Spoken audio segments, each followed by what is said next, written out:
dia akan terpleset juga, orang akan ingat, tuh, jangan dibongkar juga tuh. Emangnya PDIP sumber akumulasi modal pertama dari mana? Jangan-jangan Benalu juga tuh. Orang akhirnya tiba pada kecurigaan itu. Saya hanya mau ingatkan. Nah karena itu misalnya Profesor siapa tadi Hendrawan itu harusnya sebut aja bos yang disebut Benalu adalah si ini nih.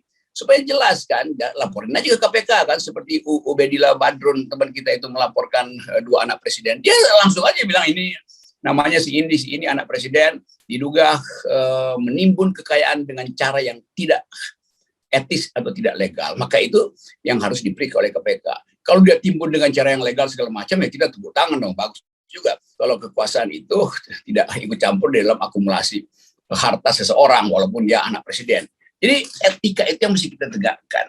Jadi nggak bisa misalnya tiba-tiba ada kekayaan seseorang terus kita biarkan. Justru itu yang mesti kita ingatkan, ada prinsip noblesse oblige. Semakin tinggi harkat seseorang, semakin dia bertanggung jawab dan mempertanggungjawabkan apa yang dia capai dengan pangkat tinggi itu. Nah, anak presiden ada dalam wilayah noblesse oblige.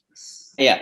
Nah, ini memang tema ini saya kira 3 hal tadi yang kita bicarakan itu semua berkait, dan dengan pernyataan dari Pak Muldoko yang menyatakan ada kesan seolah-olah bahwa anak pejabat itu nggak boleh kaya, itu kan sebenarnya kita sudah bisa membaca bagaimana cara berpikir para penguasa ini.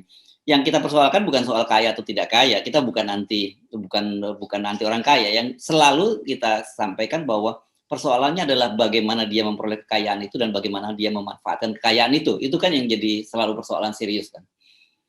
Betul, dan ucapan Pak Muldoko justru ada kesan bahwa beliau ingin mengintervensi KPK. Kan itu masalahnya kan. Kan dia nggak boleh sebutkan itu tuh. Seolah-olah dari awal dia mau beritahu wah yang dilaporkan oleh Ubed itu orang baik-baik aja. Loh justru Ubed sebagai akademisi itu melaporkan karena dia punya studi. Nah Pak Muldoko nggak bisa sekedar berkomentar karena dia KSP itu. Itu juga terlarang. Pejabat tinggi itu mengomentari laporan publik, nggak bisa tuh itu. Jadi Pak Muldoko juga mesti belajar dengan baik namanya etika pejabat publik. Dia harus diam aja itu, bukan membela, karena keterangan kecil pun itu dianggap sebagai pembelaan karena kedudukan Pak Muldoko juga yang sifatnya noblesse oblige itu.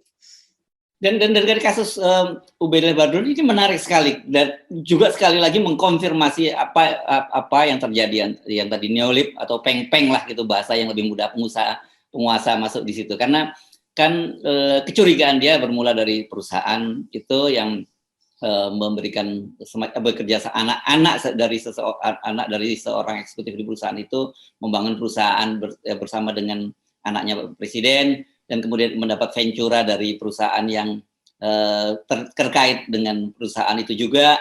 Dan kemudian yang menarik itu kemudian bapak si anak ini yang bekerja sama dengan anaknya Pak Jokowi ini jadi duta besar di sebuah negara sahabat gitu. Di Korea itu Selatan itu sebenarnya kita perlu sebut sajalah namanya, itu kan jelas disebut, itu SM yang disebut, itu kan Sinarmas yang disebut oleh Ubed itu. Jadi dan kita juga bingung itu ada dasar track record apa ya dan pertimbangannya apa pemerintah kemudian menempatkan dia menjadi duta besar di situ, kecuali tadi seperti yang dicurigai oleh Ubedillah Badrun sebagai bagian dari trade off gitu, tukar menukar politik, tukar tambah politik dan dengan kekuasaan dengan modal. Ya saya kira Ubed ini dosen sosiologi, doktor. Jadi dia ngerti peristiwa-peristiwa politik ekonomi yang kita sebut sebagai kolaborasi antara pengusaha dan penguasa ini nih. Yang dalam tradisi analisis Marxis kita tahu bahwa seseorang jadi pengusaha itu kalau dia datang dari yang disebut akumulasi primitifnya itu betul-betul real, maka dia nggak akan berkolaborasi dengan penguasa karena dia tahu akumulasi dia itu nantinya akan mendikte pasar itu. Itu yang disebut oleh teori-teori Marxisme bahwa kapitalisme itu kalau dia tumbuh dari dalam negara ya itu yang berbahaya tuh. Nah kita tahu perusahaan-perusahaan tadi Sinarmas segala macam itu kan tumbuh dari negara otoriter Orde Baru tuh. Jadi asal usul sosial dan asal usul kapitalnya itu adalah akibat dari perlindungan negara tuh. Nah, Ubed mengerti teori itu tuh, karena itu dia mencurigai kenapa perusahaan-perusahaan besar itu tetap harus diintai, karena sangat mungkin wataknya masih sama, yaitu berupaya untuk menyogok penguasa agar supaya modalnya itu bertambah tuh. Itu hal yang buruk dalam kapitalisme sebetulnya. Yang disebut kapitalisme negara ya seperti yang sekarang ini, dengan sinyal bahwa oh kok tiba-tiba dia jadi pejabat negara, jadi duta besar. Nah, Ubed karena dia akademisi, dia curigai itu. Nah, kecurigaan itu yang dilaporkan Ubed melalui proses hukum ya ke KPK aja kan. Jadi sebetulnya Ubed hanya menjalankan fungsi teoritis yang diajarkan pada mahasiswanya. Nah, fungsi itu yang kemudian dia pakai sebagai alat untuk memeriksa potensi korporasi menyogok anak pejabat. Jadi sebetulnya biasa sekali itu dalam teori sosiologi itu. Jadi kita dukung Ubed sebagai akademisi yang mampu untuk menerapkan tridharma perguruan tinggi, yaitu sebetulnya tuh, yaitu partisipasi masyarakat.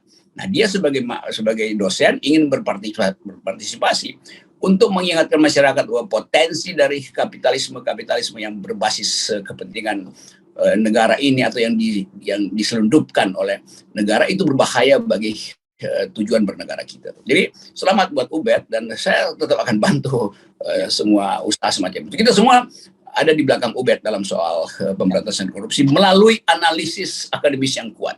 Ya. Nah, soal membantu dan mendukung ini, saya diingatkan oleh banyak kalangan ini ya, yang mereka mengkhawatirkan apa yang terjadi pada Ubed berikutnya. Karena bagaimanapun ini, saya kira ini luar biasa sekali, langsung menusuk ke jantung kekuasaan ini kan. Dua orang anak presiden ini, Bung Rocky ini, dan saya kira ini Ubed memang perlu dapat dukungan yang luas dari para civil society ya dalam situasi semacam ini. Ini nggak main-main loh yang dilawan oleh Ubed ini.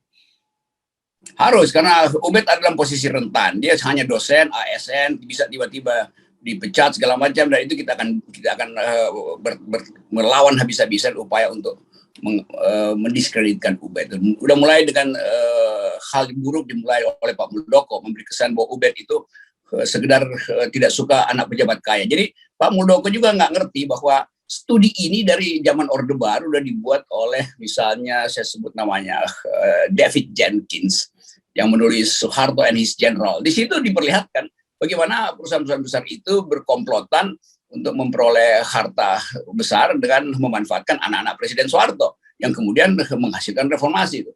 Jadi kita tahu itulah. Jadi Pak Muldoko kan juga pernah jadi Direktur Lemhanas, Gubernur Lemhanas, mestinya tahu teori-teori itu. Dan itu bukan sekedar teori di zaman Orde Baru, itu teori berlangsung sekarang.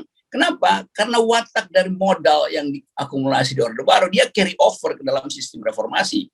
Dan kita ingin sebetulnya itu dibuka sebagai percakapan akademis. Jadi sekali lagi udah nggak usah, mending Pak Muldoko itu balik ke Lemhanas, baca banyak literatur, supaya nanti nggak berbalik pada Pak Muldoko bahwa seseorang yang mengerti keadaan di Orde Baru justru ingin mencegah orang melaporkan hal yang persis pernah terjadi di zaman Orde Baru.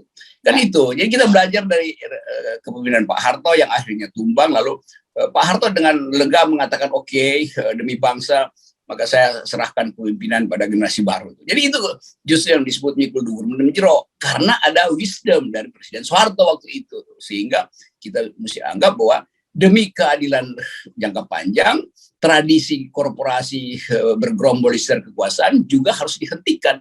Kan itu intinya tuh. Oke, jadi indikator pertama nanti kita lihat apa yang terjadi di kampus UNJ, Bung Rocky ya. Kalau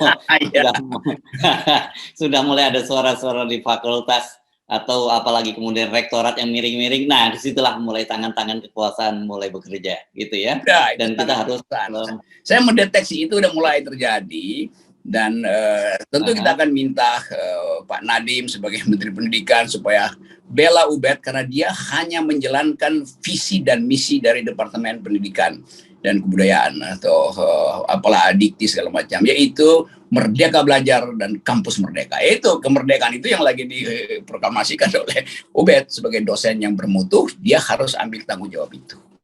Saya sepakat walaupun saya pesimis gitu. Harapan Anda itu terwujud. Oke, terima kasih Bung Rocky, dan jawabannya saya kira kembali lagi ke salam 0%. 0%. Siap.